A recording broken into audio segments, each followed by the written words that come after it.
Boa noite, minha gente. Vamos esperar um pouquinho para dar tempo das pessoas irem chegando, tá certo?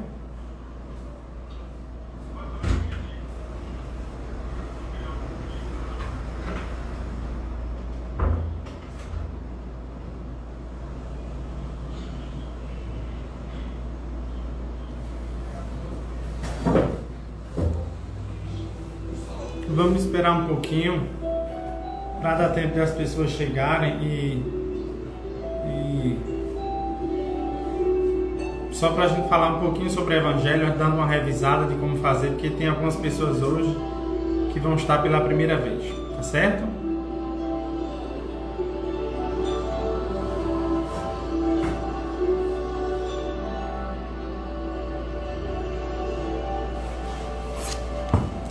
Justiça da aflição.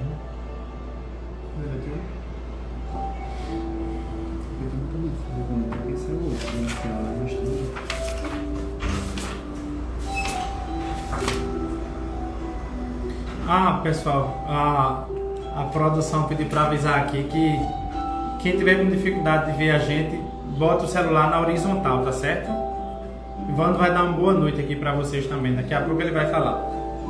Boa noite a todos, amigos do Enfio, do Arquitão, amigos dos amigos, as pessoas que vêm por curiosidade, por simpatia, ou por admiração, porque querem descobrir um sentido novo na existência, que a gente possa ter sob a proteção de Deus. Uma noite abençoada. Não esquece de colocar o celular na horizontal não, tá certo, minha gente?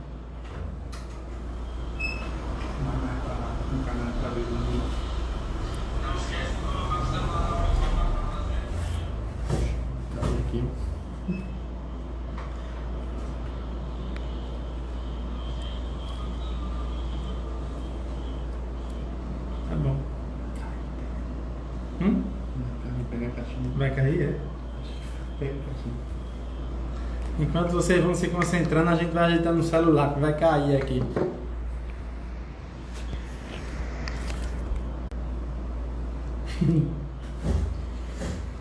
Pronto.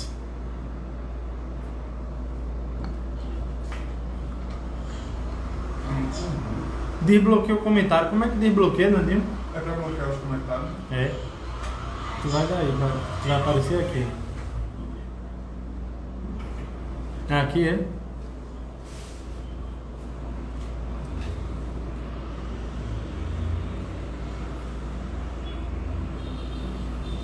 Vamos dar uma ação. Pode baixar, vá. Ele tá no escuro, mais atrás desse. Senão volta. Não, mas ele vai segurar. Acho que não. Eu acho que nem não.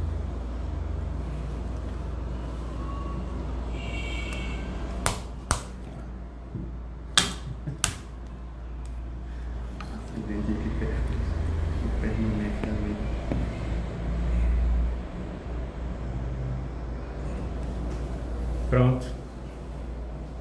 Obrigado, Fernandinho. Nosso assistente de produção, Fernandinho. Minha gente, vamos lá. Já chegou um bocado de gente. Antes da gente iniciar o Evangelho, propriamente dito, eu vou falar rapidamente, só para quem está pela primeira vez, como é mais ou menos o procedimento do Evangelho no lar, tá certo? O primeiro grande esclarecimento que a gente precisa dar é que Evangelho no lar é Jesus no lar, não é? Então você pode, mais ou menos, né? A pessoa que está pela primeira vez vai ver como é que a gente vai fazer. Mas em torno de 15 a 20 minutos, a pessoa, uma vez na semana, de preferência no mesmo horário, naquele mesmo dia, ela estabelece uma data para ela rezar em casa. Com os familiares, se conseguir, mas se os familiares, alguns amigos, enfim, quem quiser convidar, não participar desse evangelho lá, desse culto, dessa oração no seu lar, na sua casa, você pode e deve fazer sozinho. Então você pega uma mensagem, você lê uma mensagem, pode ser uma mensagem espírita curta, uma mensagem de Maria Teresa de Calcutá, uma mensagem de Papa Francisco, de Gandhi, de Chico Xavier, de quem você quiser. Você lê essa mensagem rapidamente, faz uma oração, pede para a luz, para o amor, para Jesus abençoar a sua casa, seus familiares. E aí você dá por iniciado esse evangelho no lar, em voz alta. E aí você vai abrir o seu evangelho, o Evangelho segundo o Espiritismo, ou o Novo Testamento, pode ser um dos dois. Ou se você usa a Bíblia, né, do Antigo Testamento, pode ser também. Você vai ler um trecho em voz alta dessa passagem evangélica e vai discutir, mas discutir não é debater. Se você estiver sozinho, você vai falar em voz alta, dizendo o que é que você entendeu daquela passagem. E se você estiver com um familiar, cada um dá seu ponto de vista. Mas lembrando que evangelho no lar, a gente não vai vencer o argumento do outro. Cada um vai falar aquilo que entendeu. Lembra de Allan Kardec, aqui discutiremos, não disputaremos. Então o momento do evangelho não é para discutir, para quem sabe mais, para dizer que está errado, está certo. Evangelho não é assim. É para a gente dizer o que entendeu, o que tocou no coração da gente. Tá certo? Depois que cada um falar, fizer um comentário da passagem, faz um momento de meditação que a gente vai fazer, 5 minutos, 4 minutos, vibrando por você, para você ser uma pessoa melhor, vibrando pelo mundo, pelas pessoas, pelos familiares, enfim, vibrando. Depois disso, e aí na vibração você já vai estar com um pouquinho de água fluidificada, aliás, de água mineral para fluidificar, para receber energia, né? Para magnetizar, né, Vamos? E quem quiser pode pegar a sua garrafa, não precisa ser um garrafão de 20 litros, pode ser uma garrafinha pequena, e até pode, se a pessoa tiver precisando muito, né? Então você pega a sua garrafinha e vai magnetizar ela, pedir para Jesus colocar cura ali, remédio, e 3 vezes por dia você vai tomar essa água, de manhã, à tarde e à noite, tá certo? Antes de dormir, escova os dentes, para quem gosta de escovar os dentes, toma um pouquinho de água, faz uma prece e toma essa água para ser remédio, tá certo? Feito isso, você faz a prece final e pede a permissão para encerrar o evangelho da noite de hoje. 15 a 20 minutos. Eita, pode ser meia hora? Não tem problema. Posso fazer mais de uma vez na semana? Pode. Desde que seja momentos certos e determinados. Porque a gente se vincula a uma equipe espiritual. Tá certo? Vamos.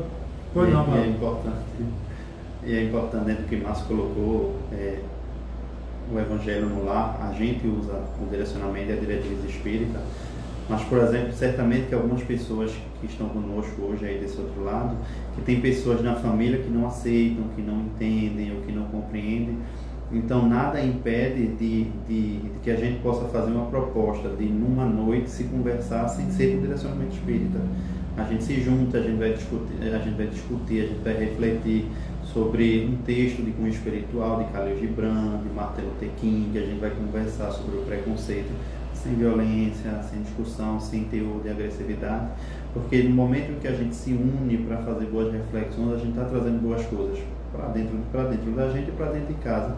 E no outro momento, aí sim, se as pessoas de casa não quiserem participar por suas questões naturais, que é preciso que haja respeito, a gente faz o evangelho sozinho com Deus, imerso em Deus e Deus imerso em nós.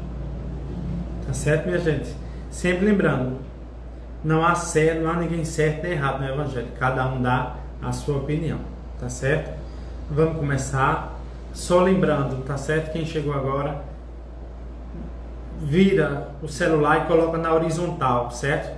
Para que consiga enxergar nós dois, ele fica melhor na tela, e senão não vai caber não, nós dois não. Então vira aí o celular, bota na horizontal, ele deitado, para caber eu e Vando. E também a gente desativou os comentários, porque fica tapando aqui o rosto da gente, tá certo? Não é grande coisa não, mas como o pessoal pediu, a gente desativou, tá certo?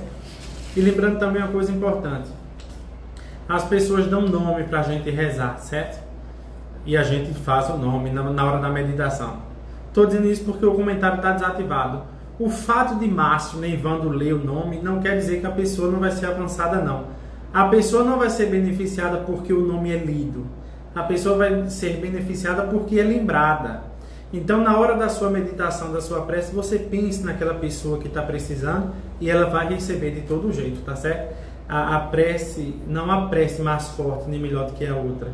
Deus só quer um coração sincero, né, Vando? Foi um coração sincero, não importa a religião, não importa se está no Jangabite, se está nos Estados Unidos, ela chega. Agora que a prece seja sincera, porque toda prece sincera recebe resposta. Não é coisa linda? Bora lá? Então, boa noite. para todo mundo que chegou no Evangelho. Estou aqui hoje com o Vando, ele vai falar para a gente, mas antes da gente ouvi-lo, vamos ler a mensagem inicial, dando boa noite também aos amigos do Instagram e do Facebook. Lembrando a Vando que quando estiver falando, olhe também para o pessoal do Facebook, senão o pessoal do Facebook fica com ciúme do povo do Instagram, mas é mesmo. Então vamos ler a mensagem inicial do livro Agenda Cristã, pelo Espírito André Luiz, e o médium é Francisco Cândido Xavier. O item é o item a lição número 25. O título da lição é Suba Mais Alto. Que nem um celular agora, mexeu, ele subiu mais alto aqui. Subir mais alto foi ótimo. Deixa eu só organizar aqui, viu, minha gente? Pera aí. Pronto? Eita. Foi agora?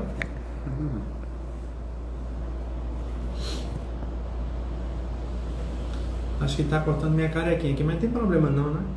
Vamos lá? Pronto. O título da lição é Suba Mais Alto. Não lhe fira a calúnia. Viva de modo que ninguém possa acreditar no caluniador. Olha que lindo, né? Não se atrase em face da perturbação. Siga seu caminho, atendendo aos objetivos superiores da vida, porque os perturbadores são inumeráveis. Não lhe doa a acusação indevida. Você pode realizar muitos planos valiosos, em contraposição aos acusadores gratuitos.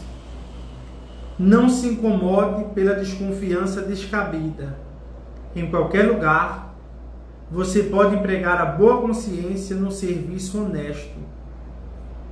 Não desanime em razão da crítica. Se a censura é serviço cabível a qualquer um, a realização elevada é obra de poucos. Não se aborreça em virtude de pareceres desfavoráveis. Se você permanece consagrado ao bem, a aprovação da própria consciência está acima de qualquer opinião, por mais respeitável que seja. André Luiz. Então, para quem quiser anotar, lição do número 25 do livro Agenda Cristã. Tá certo? Vamos fazer a prece inicial. Eu vou botar uma musiquinha aqui, bem tranquila. Vamos concentrando e Vando vai fazer a prece inicial. Tá certo? Querido amigo Jesus, Tu que és mestre, ao mesmo tempo amigo e ao mesmo tempo protetor. Conduz, Senhor, as nossas almas no caminho da elevação, da tranquilidade e da paz. Que esses momentos em que tentamos chegar mais perto de Ti, Senhor, já que estás tão dentro de nós, possam ser momentos em que a gente se conecta ao bem, à paz espiritual e ao equilíbrio que reina no mundo. Que os nossos mais sinceros sentimentos e afetos possam tocar aqueles a quem por ora desavisados estão distantes de Ti. Que Teu amor nos dê tranquilidade e sossego, Senhor. Que assim seja. Com essa prece a gente dá início ao nosso Evangelho no Lar, tá certo? E hoje a mensagem vai ser do Evangelho segundo o Espiritismo, o capítulo 5, certo? O título do capítulo é Bem-aventurados os aflitos. E o título da mensagem que Vando vai falar para a gente é Justiça das Aflições.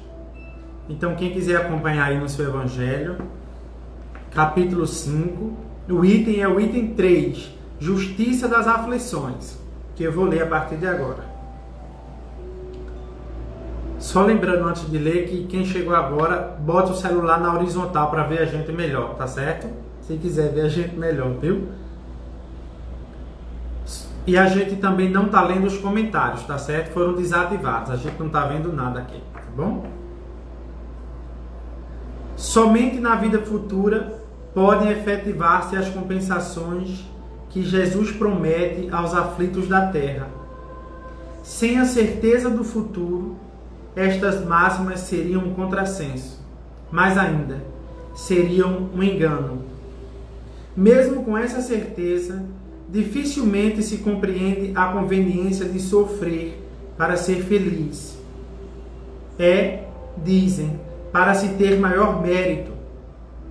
Mas então pergunta-se, por que sofrem uns mais do que outros? Por que nascem uns na miséria e outros na riqueza, sem coisa alguma haverem feito que justifique essa diferença? Por que uns nada conseguem, ao passo que outros tudo parece sorrir?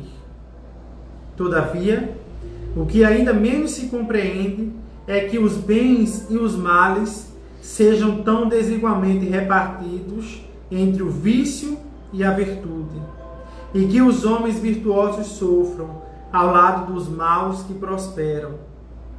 A fé no futuro pode consolar e trazer paciência, mas não explica essas diferenças, que parecem desmentir a justiça de Deus. Entre Deus, ninguém o pode conceber sem o infinito das perfeições.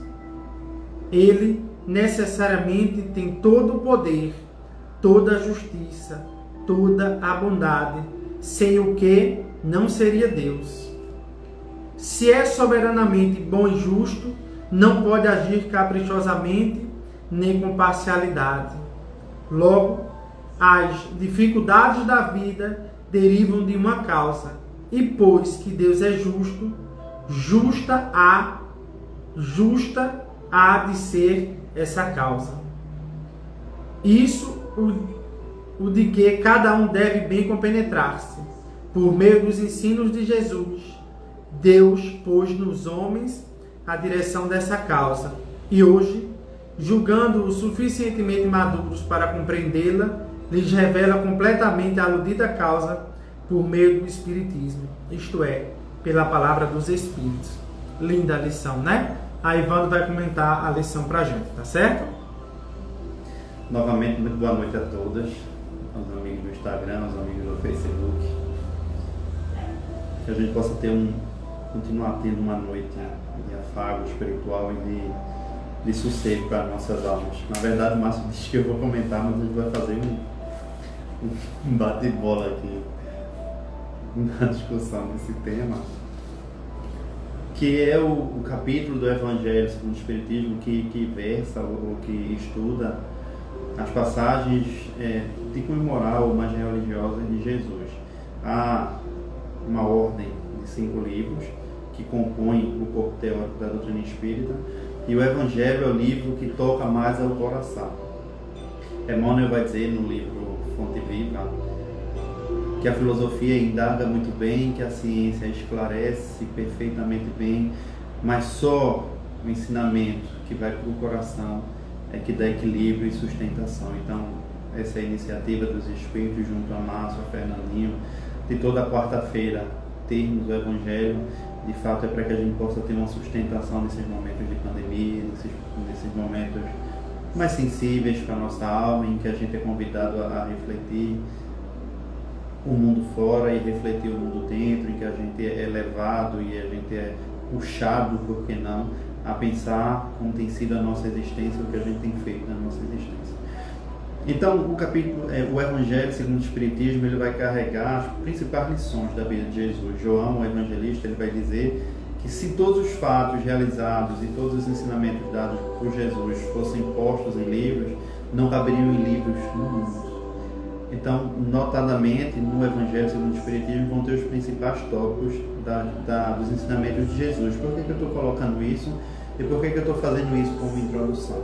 É importante para a gente saber que dentro do livro do Evangelho segundo o Espiritismo, composto por 28 capítulos, salvo engano, o capítulo 5, Bem-aventurados os aflitos, ele é o capítulo que tem maior corpo. Kardec, junto com os Espíritos, e os Espíritos junto a Kardec, debruçaram-se sobre o tema das aflições a maior parte. Claro que a gente precisa perguntar, quando a gente aprofunda o estudo, não só a leitura, mas o estudo, claro que a gente tem a obrigação de se perguntar porque que dentro de uma organização tão perfeita de um livro como o Evangelho segundo o Espiritismo, os Espíritos e a espiritualidade superior, que quem coordenou todo esse ensinamento, Por que é que os Espíritos deram ao capítulo 5, que trata das aflições, a maior parte? Ele tem o maior número de itens, ele tem o maior número de comunicações espirituais, ele vai falar sobre justiça das aflições, que foi o que Márcio leu, mas ele vai falar sobre causas anteriores das aflições, causas atuais das aflições. A mim particularmente me toca muito, porque é uma explicação muito clara e objetiva dos Espíritos sobre o porquê do nosso sofrimento. Então, além de justiça das aflições, eu sugiro que a gente possa depois estudar causas atuais das aflições. A gente vai ver que muito do nosso sofrimento e da nossa aflição tem a ver com a nossa conduta. Tem um espelhamento, na verdade, André Luiz vai dizer isso numa conversa com Clarencio, que a vida é um espelho, ela vai devolver. Então, causas atuais das aflições deixa muito isso. E além de outros itens que valem a pena sobre suicídio, loucura, melancolia, bem e mal sofrer, todos esses itens estudados nesse capítulo das aflições. E aí, claro que a gente também vai começar esse estudo, que é muito mais para trazer sossego e paz ao nosso coração, não se trata de um estudo teórico propriamente dito. A gente vai se indagar do porquê do nosso sofrimento. Eu acho que o Márcio pode até falar sobre isso, mas eu acho que esse é o principal questionamento na noite de hoje, a gente se perguntar o porquê do nosso sofrimento. Se a gente começa intencionalmente lendo sobre a justiça das aflições, é que a gente precisa, talvez de uma vez por todas, entender que a lei é perfeita, que a lei é soberana, que tudo está perfeitamente em ordem, apesar do caos. Se a gente pensar, por exemplo, na formação do planeta e na formação do mundo, a gente vai pensar e a gente vai raciocinar que os mares, por exemplo, se eles tivessem 3 metros a mais de profundidade, não existia oxigênio para a vida da gente na Terra. Isso é organização espiritual. Isso é uma perfeita consonância do Criador com a criatura. Se Deus o fez assim, é porque fez em perfeito estado para que fosse assim. A Terra, por exemplo, também dando outro exemplo, um nível maior, a Terra está a 150 milhões de quilômetros do Sol. Se tivesse a 149 milhões, a gente morria de calor. Se tivesse a 151, a gente morria de frio. Se houvesse um pequeno deslocamento de centímetros do eixo da Terra, a gente não aguentava o ruído nos nossos ouvidos. Então, há uma organização muito perfeita no mundo para que haja vida. Se existe uma perfeição no macro, há uma perfeição no micro.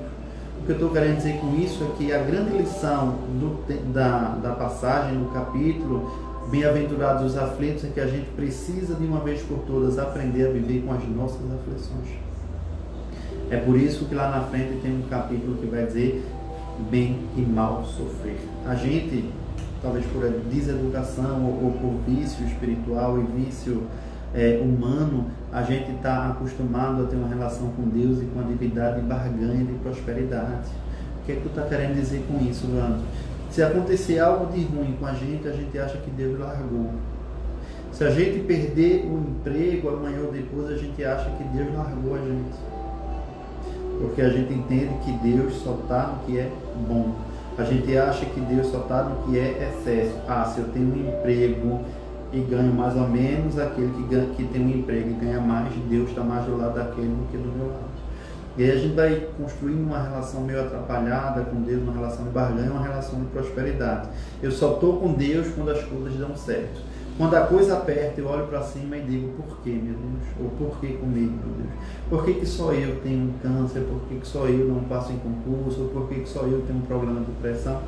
Quando, na verdade, o grande convite desse capítulo é para que a gente possa pensar Deus nas aflições. Metaforicamente, ou de forma retórica, Deus não está dentro da gente, não cabe. Deus é muito grande para estar dentro da gente. A gente é quem precisa estar dentro de Deus. Se a gente não está dentro de Deus, a gente precisa se questionar por que a gente não está dentro de Deus. Por que a gente está brigando demais com a vida? Por que a gente está muito de mal com a vida? Porque quando a gente briga demais com a vida, quando a gente está muito de mal com a vida, as aflições elas vão aumentando. Quanto dos nossos transtornos e dos nossos adoecimentos não são senão um excesso da nossa forma de pensar, da nossa forma de sentir, da nossa forma de comer, da nossa forma de dormir ou da nossa forma de não dormir.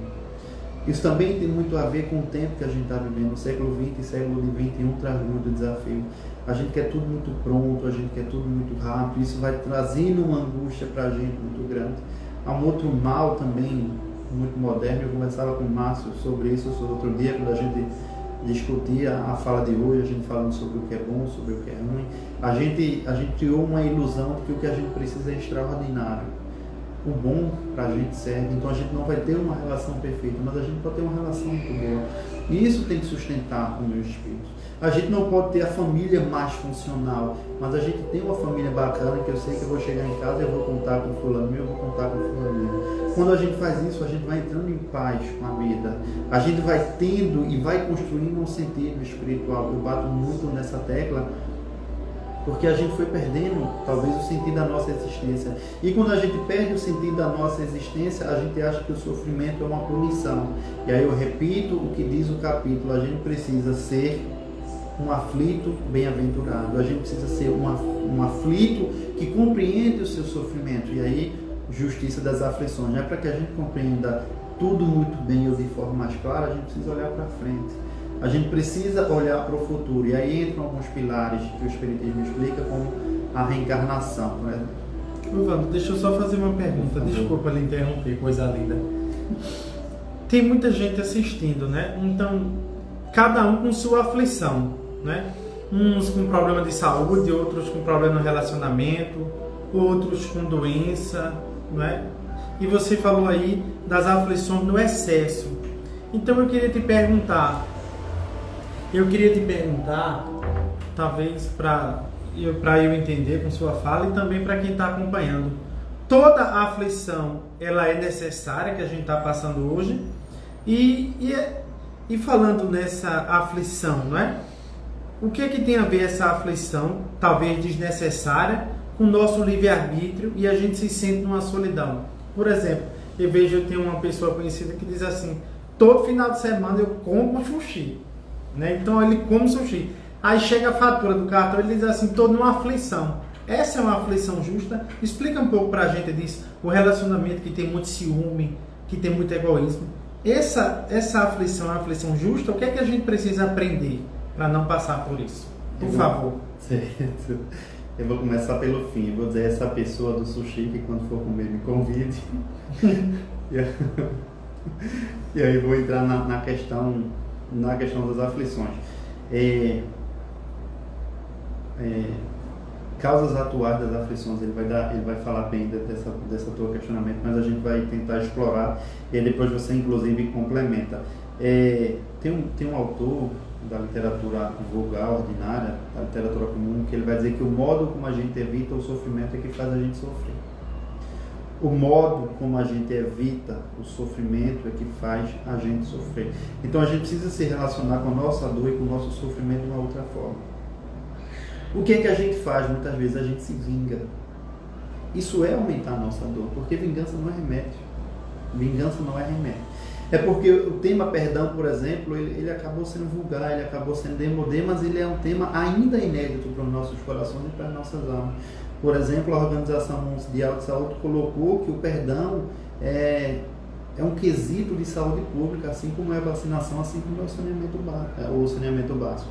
Então, se a gente tem uma dor, a gente precisa construir algo para dar um perdão a essa outra pessoa. Isso é não aumentar a nossa dor, ou não aumentar a nossa experiência de sofrimento.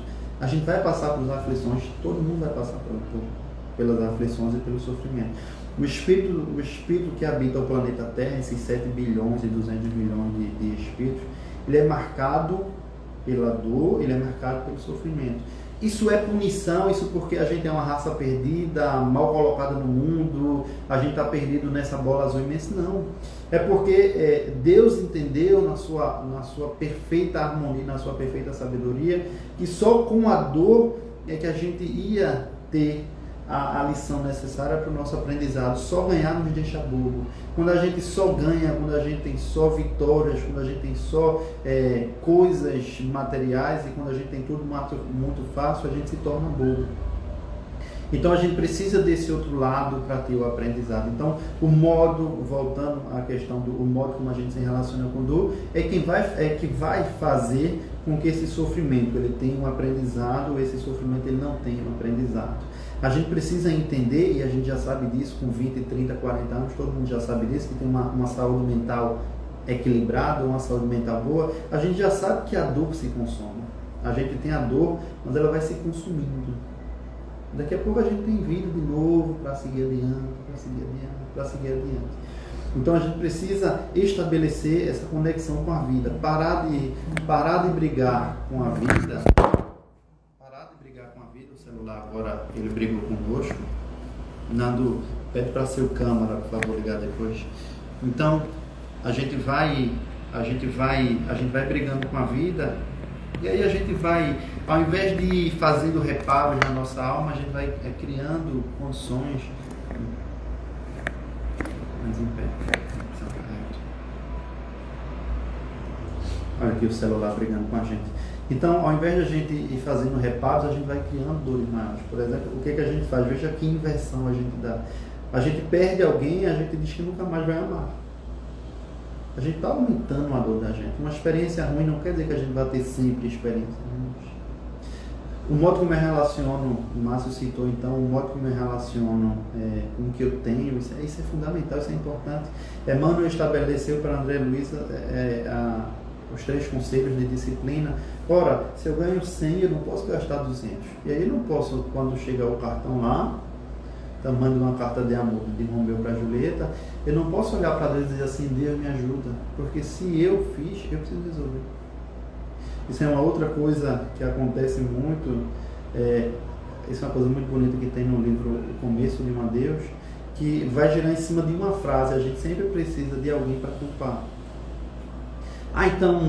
Eu saí muito para comer, usando o exemplo desse amigo, eu saí muito para comer porque fulaninho estava perreando demais em casa.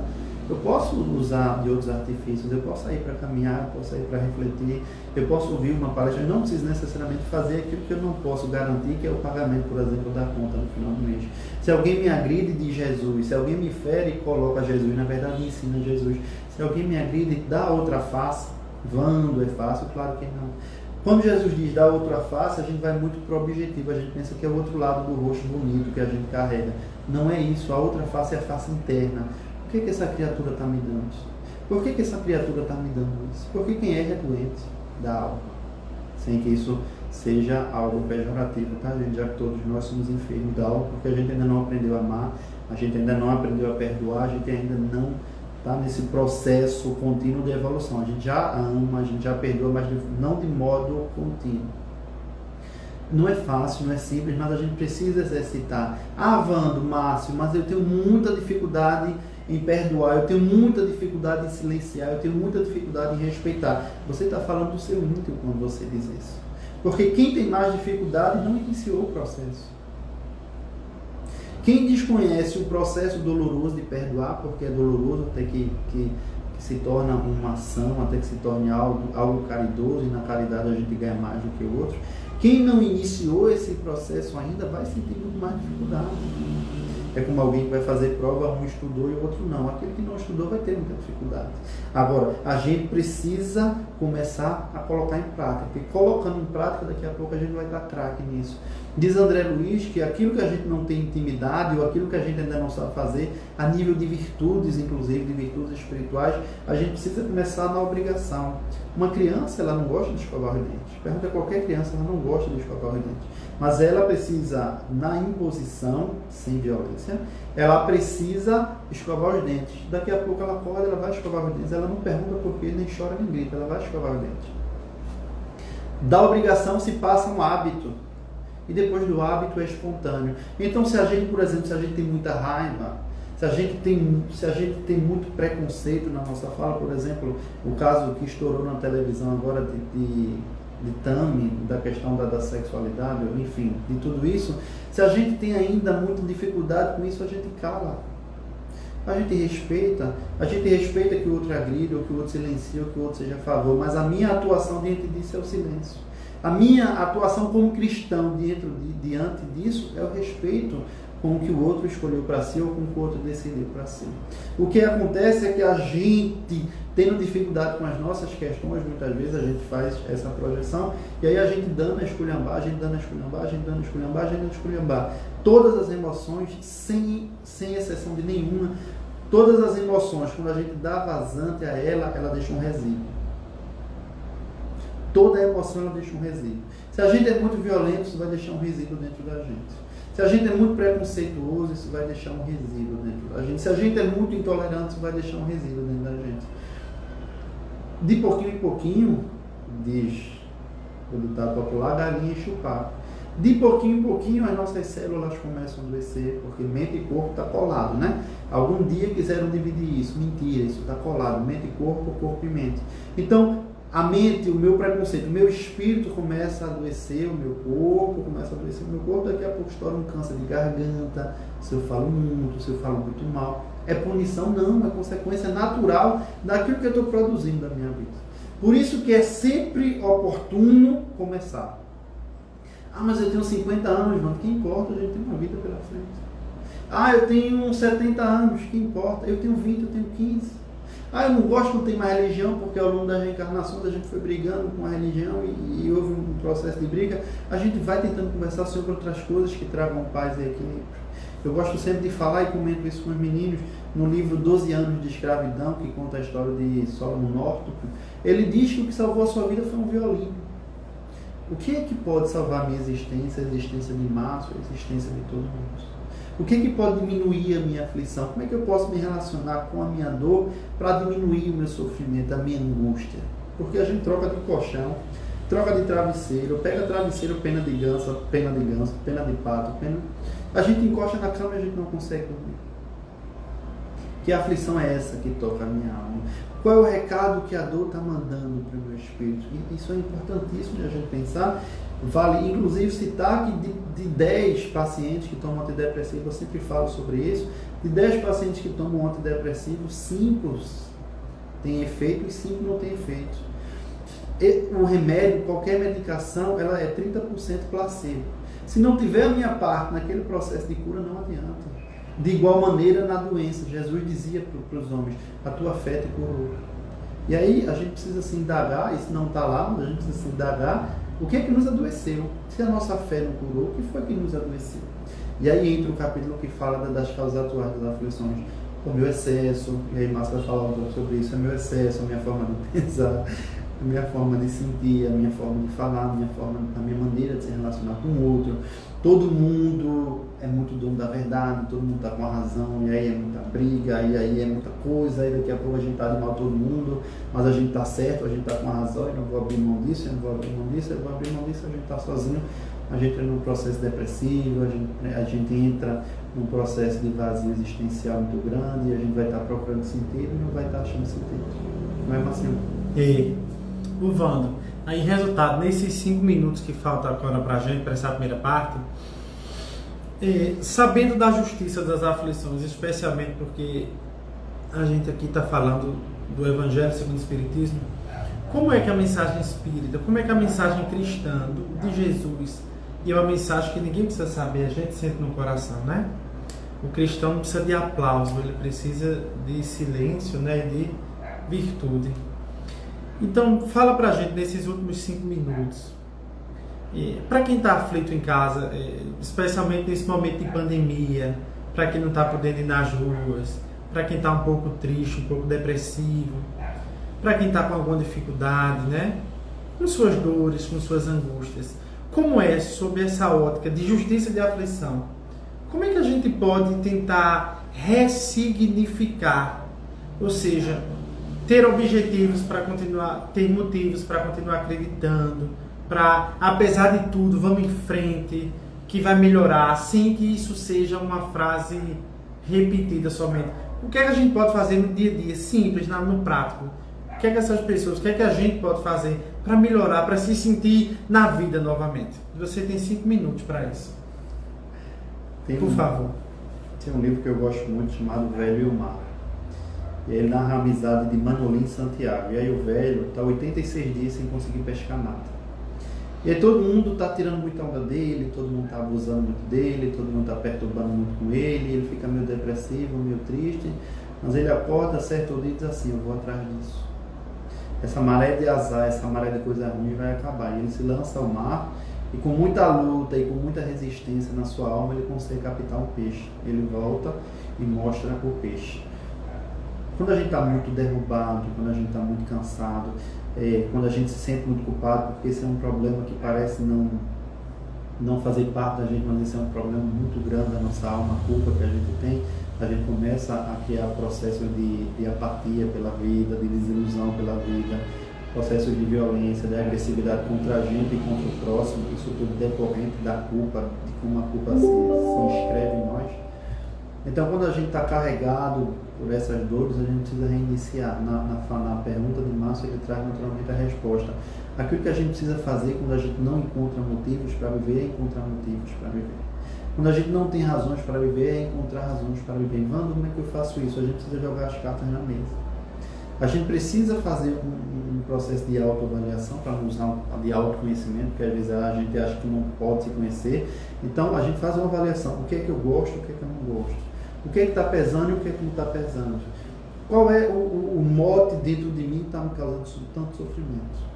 E aí é preciso pensar de forma muito honesta consigo. A gente acha que a minha infelicidade é o outro, é minha esposa, é meu marido, é minha mãe, é meu pai, é isso, é aquilo, é aquilo. E, na verdade, essa indisposição afetiva, essa indisposição de convivência, ela é completamente minha. Então, por que a gente tem que estar o tempo todo se questionando e se perguntando? É para a gente pensar onde é que a gente endureceu. Almas rígidas, elas sofrem demais. Se a gente está sofrendo muito, é porque a gente está muito rígido. Então, a gente precisa amolecer, parar com esse vício espiritual e humano de culpar o outro e se questionar onde é que eu posso começar para diminuir minha aflição. Ora, eu tenho um problema de diabetes horrível, o que é que eu preciso parar? Açúcar pode ser doce de uma outra forma. Se eu tenho um problema de saúde, o que eu preciso fazer? Exercício. Se eu tenho um problema, se eu sou muito egoísta, o que eu preciso fazer? Distribuir. Exato. Então, esse toque aqui, essa brincadeira que a gente desenvolveu agora, ela parece ser uma brincadeira, mas ela não é brincadeira. E ela não é simples. A gente só vai aprender na vida através do ensaio e erro. De quê? Do ensaio e erro. A gente vai tentar, a gente vai errar, a gente vai tentar, a gente vai errar, a gente vai tentar. Mas uma hora a gente vai acertar. E aí, a partir do momento que a gente acertar, vai ficar fácil. A partir do momento que a gente conseguir, vai ficar fácil. Agora, o que acontece é que a gente tenta uma vez, tenta duas vezes, tenta três vezes e desiste. E desiste. A gente tentou que fosse do jeito mais fácil, né? A gente vai fazendo fila, a gente vai assim, Deus dá uma forcinha, e Deus não vai dar essa força porque a gente tem essa força. E se a gente tem essa força, a gente precisa fazer isso. Um pai e uma mãe, quando vai ensinar uma criança a andar, eles não fazem pela criança, então Deus não vai fazer por nós. A gente precisa fazer esse processo, agora a gente precisa fazer esse processo respeitando o nosso limite, sabendo das nossas dores, sabendo dos nossos potenciais. Brigando e largando essa ideia de desgraça, que minha vida é desgraçada, que minha vida não presta, essa coisa que foi esculpida dentro da gente, a gente passou a acreditar demais que a vida tem que ser sofrimento, tem que ser dor. Bem-aventurados os aflitos, a gente pode ser feliz na aflição. Aliás, a gente deve ser feliz nas aflições, quando a gente compreende o sofrimento. Porque o sofrimento, como qualquer coisa na vida da gente, tem um pico e passa. Basta a gente lembrar, por exemplo, na maior dor que a gente passou, cada um de nós agora pensa na maior dor que a gente passou. Na maior dor. Teve medo de enlouquecer, pensou em se matar, cometeu aborto, perdeu mãe, perdeu pai, perdeu pessoas muito caras agora na pandemia, a gente bateu o carro, a gente perdeu casa, a gente sofreu abuso, a gente superou essa dor. Então há uma força dentro de nós muito grande para que a gente possa renascer, para que a gente possa reerguer-se. Larissa Lispector, e para encerrar minha fala, ela tem uma pergunta belíssima. Eu conversava isso com o Fernandinho há pouco, antes de vir para cá. Ela diz assim: ser feliz, Márcio, é para conseguir o quê? A gente acha que ser feliz é para ter carro, um bom emprego, um bom apartamento, uma casa na praia, viajar o mundo. Daqui a pouco a gente faz isso tudo e a gente não encontrou felicidade, a gente teve prazer diferente. É o exemplo da mariposa. A mariposa deseja a luz, mas morre por ela, porque quando a mariposa chega na luz, ela morre. A gente precisa também ter cuidado com o que deseja. Ah, Wando, então é uma fala contrária a ter as coisas? De jeito nenhum. A gente pode ter as coisas sem que as coisas nos tenham. A gente pode ter esse prazer, mas é preciso que a gente tenha e esteja em consonância com a nossa alma. E a nossa alma precisa de nós e a nossa alma precisa de Deus. A nossa tristeza e o nosso sofrimento, na maioria das vezes, é saudade da gente. Saudade da gente. Normalmente, quando é um evangelho, você sabe, a gente diz assim: bora contar um segredo, que até o Otávio fica abusando. Conta um segredo. Otávio é o irmão mais velho da gente. Diz um segredinho, uma frase assim que tu acha linda, bem rapidinha, assim, que tu acha lindo. Diz aí um segredo, pra gente não perder o costume. Segredo de Jesus. Pode ser? Pode. Diz, é uma das últimas falas de Jesus, já em sofrimento muito grande, sofrimento artrógico do corpo, não da alma. Jesus chama sua mãe, Maria de Nazaré. Ele pede um último pedido. E aí diz a sua mãezinha, diz a Maria de Nazaré: ô mãezinha querida, não deixe que a dor te vença. Não deixe que a dor te vença. Maria pegou esse conselho e vai a Éfeso com João Evangelista, e todas as milhares de pessoas que procuravam Maria para saber como ela suportou aquela dor, Maria abraçava as pessoas, todas elas diziam assim: meu filho, isso também passa. Então, a mensagem não é de Wando, não é de Márcio, não é do Evangelho, não é do livro, não é do Espiritismo. É a mensagem de Jesus, corroborada e confirmada e lembrada por Maria de Nazaré, também passa. É por isso que suicídio, é por isso que tentativa de automutilação, é por isso que desespero, a rebeldia, nada disso vai resolver. Vai resolver a gente sentar, parar, pedir forças e seguir adiante. Segredinho. Segredo. Não deixe que a dor te vença. Não deixa a dor te vença. Quase chorar. Que lindo isso. É sério. Não deixe que a dor te vença, tá vendo? É o segredo da noite, minha gente. Obrigado, Wanda. Não deixe que a dor te vença. Não vencerá, porque nós estamos em Jesus. Olha só, minha gente. Vamos pegar água fluidificada, tá certo? Seu copinho com água fluidificada, quem pegou. Depois dessa fala bela de Wanda. Fala bela não, fala bonita de Wanda. E pra gente ir pro segundo momento, tá certo? Bota sua aguinha aí.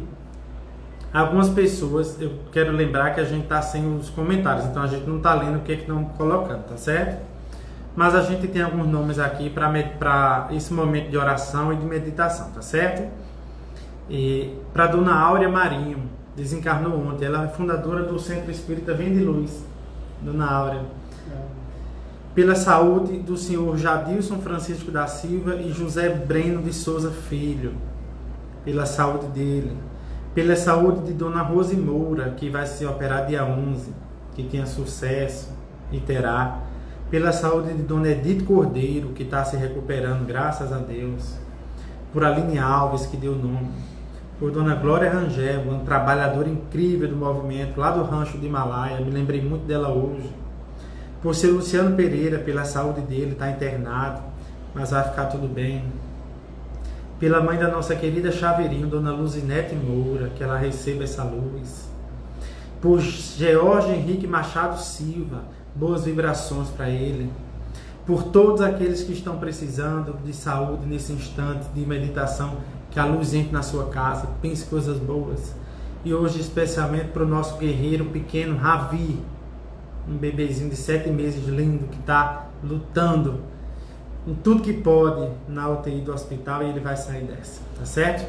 E por todos nós, pelas pessoas que estão com Covid nesse instante, pelos familiares que perderam as pessoas por Covid, pelo mundo, pelas essas pessoas lá no Beirute, foi? No Líbano, né?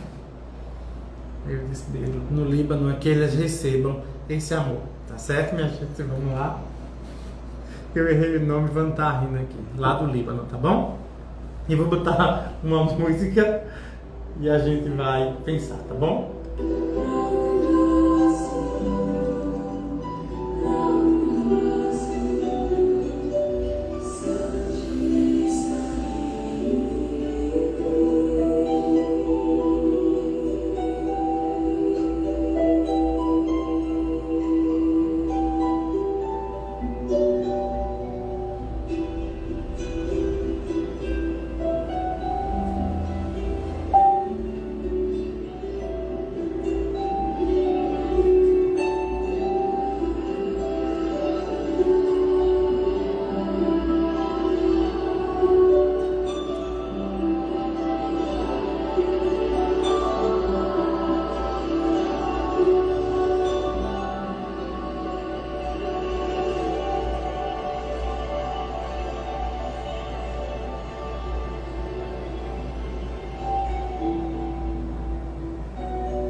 Vamos voltando, meus amigos. Hoje a meditação foi um pouco mais curta por conta da hora, tá certo? Quem se sentir à vontade, beba a sua água fluidificada, tá certo?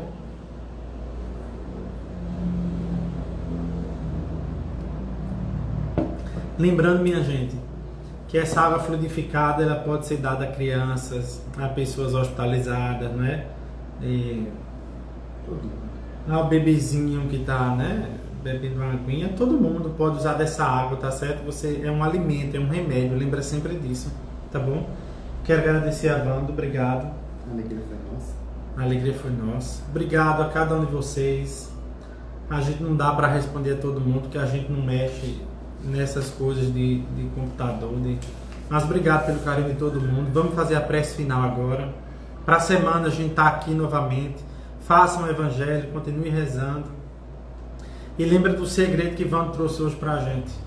Tudo passa. Não deixa a dor lhe vencer. Guarde isso no seu coração. Tá certo? Vamos fazer a prece final agora, agradecendo mais uma vez. E como toda semana a gente tem um caos, hoje quem vai contar o caos curtíssimo é Evandro, por conta da hora. Certo? Vamos fazer a prece final, tá bom? Querido Jesus, que a tua paz, que a tua bondade, que a tua misericórdia caia sobre todos nós. Que a tua luz, Jesus, alcance todas as pessoas que estão nesse instante ouvindo esse evangelho, essa prece, seus familiares, seus lares. Que essa luz se expanda para além do nosso lar, para o mundo, para as pessoas que sofrem, para as pessoas que estão desencarnando pelo Covid-19, por seus familiares, pelas equipes médicas, pelos profissionais de saúde, por todos, Jesus. Que os teus prepostos sobre a proteção também de Ismael, de Dr. Bezerra de Menezes, de Francisco de Assis, possam cuidar de todos nós.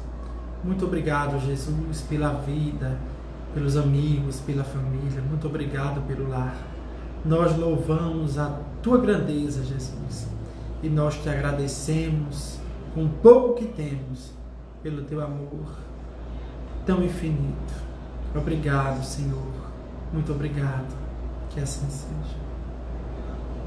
Wanda, você tem 2 minutos para contar um caosinho pra gente. Conta-se que um homem todo dia subia uma montanha e no alto da montanha ele gritava, todo dia na mesma montanha. E ele descia no outro dia, o mesmo percurso, a mesma fala, todo dia a mesma montanha. 5 anos se passaram, 10 anos se passaram, 15 anos se passaram, 30 anos se passaram, aquele homem subindo, fazendo aquele percurso e dizendo para a montanha, todo dia a mesma montanha, até que um dia a montanha, cansada de ouvir aquelas injúrias, aquelas coisas tão complicadas de se ouvir, o homem chegou e disse, todo dia a mesma montanha, então a montanha devolveu para o homem, todo dia o mesmo homem. Que nós tenhamos a coragem que esse homem não teve, de fazer mudanças em nossa vida, de abrir o nosso coração para Jesus, ou para o espiritual, ou para coisas que nos deem motivação e nos deem alegria de viver. Que a gente nos proíba de ser 30 anos uma mesma pessoa. Há muito por viver, há muito por fazer, e essa é a mensagem de sempre. Um abraço carinhoso em cada um, que Jesus os proteja, nos abençoe e traga paz e sossego às suas almas. Obrigado. Obrigado, amigos. Um beijo de nós 2,5. Fernandinho está ali também, muito obrigado. Boa semana, com fé em Deus, tudo passa. Não deixe a dor nos vencer, e não vencerá com Jesus. Coloca tudo na mão dele. Wanda, na fala dele, disse assim, às vezes a gente quer o extraordinário, né, Wanda? Lembra do Rei Leão, somente o necessário. Às vezes o necessário é o que basta. Às vezes a gente consegue o extraordinário e não tem nada, não é coisa linda? Sim. Então, somente o necessário, o extraordinário, né? Deixa com a vida. Diz André Luiz, semeia, a flor e o fruto pertencem a Deus. Um beijo de nós 2,5. Boa semana e até para a semana. Fiquem com Deus.